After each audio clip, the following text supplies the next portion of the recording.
Morning mga Mima. Mula na natin magtrabaho habang busy ang aking bulilit. Si Moon lang ang kasama ko dito, kaming dalawa lang. Kaya kailangan kumilos ng mabilis. Si ate naman at si kuya ay nasa school na. Nakapasok na rin si daddy. Pagka talaga may toddler ka, kailangan mong mabilis kumilos. Habang busy siya, kailangan mong gumalaw na gumalaw at gumawa sa bahay. Ganito karaniwan ang mga ginagawa ng mga mami. Yan, tulad niyan, kalalaro lang na yan, kailangan mo linisin yan. Alam nga naman ipagawa ko sa kapitbahay yan, di ba? Kaya pagka rin kumain, kailangan kumilos na talaga. Ito nga, habang nagbo-voice record ako, sinundo ako dito sa likod. Dito lang kasi ako sa likod pwede mag-record at dito lang medyo tahimik. Yan, tulad niyan, ligpit-ligpit lang, ng mga pinaghubaran. Pag talaga may toddler ka, laging makalat ang bahay. Siyempre, maglalaro siya, hayaan mo siya maglaro.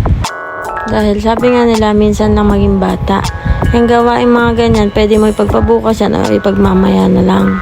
Di ko naman sinabi huwag ka na maglinis ng bahay, ha? Sobrang daming damit. Sa sobrang dami ng damit, lagi ka naman walang maisuot. Bakit ba ganun? Pasensya na kayo, ha? May background music pa tayo na cheeky sa YouTube dahil nanonood ang aking toddler. Pag nawala ako sa kanyang paningin, hahanapin na ako nun, tatawagin ako nun.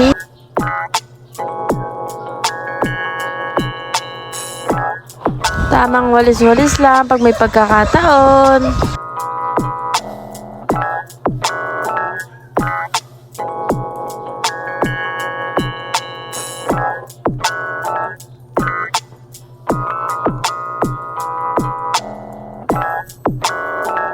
Dito, napaliguan ko na siya. Ayan, binibihisan ko na.